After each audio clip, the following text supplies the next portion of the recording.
I posted on Facebook the other day that I was looking for current songs that would worship God directly. Well, thank you so much for everybody who gave me good suggestions. You sent me a lot of songs, and I listened to every one of them. Some folks texted me, some did personal messages, some on my wall, so you can see a lot that are already posted. But I got about 75 or 80 songs, and a lot of them I had never heard before, so it was fun hearing some new songs and some great stuff. Really what I was doing was a little bit of church research. Not looking to record anything right now. I just wanted to kind of see where people were at if I said I'm looking for songs that directly worship God. So what I found was there are a lot of songs being sent and that folks are doing that are songs that do address Him directly, but not necessarily worship Him. And I think I pretty much knew that that's what is really out there, so to speak, and what churches are doing. And so I wonder what we're doing, because what's God looking for? John chapter 4, Jesus said that God is looking for true worshipers, those who will worship in spirit and in truth. And it's a very interesting thought because we're living in a culture that's changing. But what God's looking for hasn't changed. So how do we keep on doing what God's looking for and stay relevant to the culture? Big dilemma. It's been happening for hundreds of years. And every culture and every generation has to address it at some point. How to stay within what God's looking for, but still appeal to or go along with what's relevant in the culture. So I propose a little bit. I'm not talking about style here. I'm talking about lyrics, song content. What does the song say? Because you can do just about any style and make it work for God. And by that I mean because He's looking for the heart and the mouth. What is the song saying, and where's it coming from, and how is it addressing Him? So I want to just offer something to those of you who have followed my post. Look at the songs that are on the other day. Look at the songs that were posted. Maybe you know them, maybe you don't. Do what I did.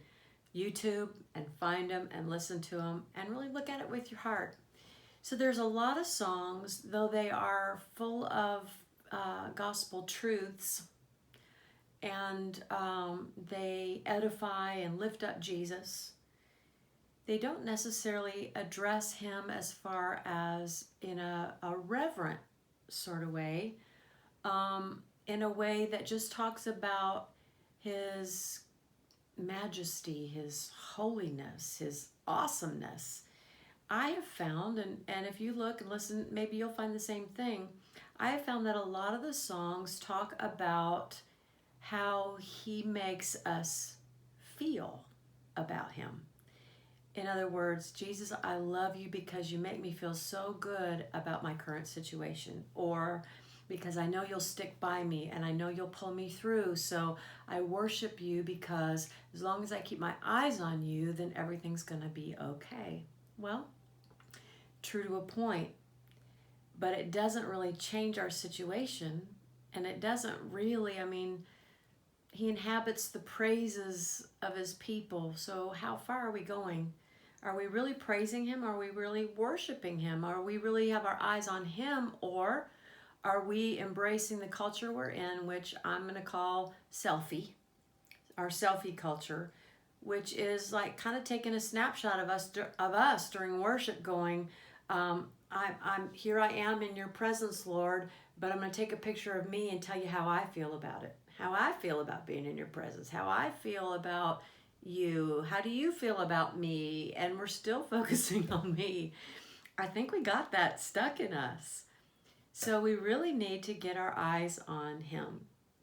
So I'm going to put out a challenge to those of you who have the opportunities in your churches at least for corporate worship. I'm talking about corporate worship. I'm not just talking about what you listen to, what you like just communing with God about in your own private time. I'm talking about a corporate setting where we're all doing it together. Where are we going? What's important? I think we need to magnify Jesus. At some point, the songs that kind of get us there, that I would call kind of transitional songs, were really the majority of the things that people posted. I would call it a transitional song, something that gets us on the way to really going into his presence.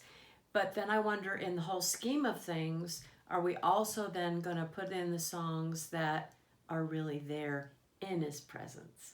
Like, you're awesome, you're holy, those kind of songs.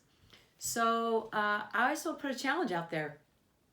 Those of you who have the opportunity to make those choices in your churches, who make those decisions, make time to make sure that our songs aren't just singing three of the same songs. They have the same message, they have the same feel, they have the same flow. Let's go for really magnifying him, not so much how we feel about us while we're magnifying him. Make sense? Maybe I'm beating around the bush too much. But anyway, thought I'd respond to all of you who helped me out. So thanks. I think we can do better, honestly. Thanks for all your help. I heard some great songs, some songs that are really good and uplifting. But let's go further in 2019. What do you think? I think we can. Thanks for listening.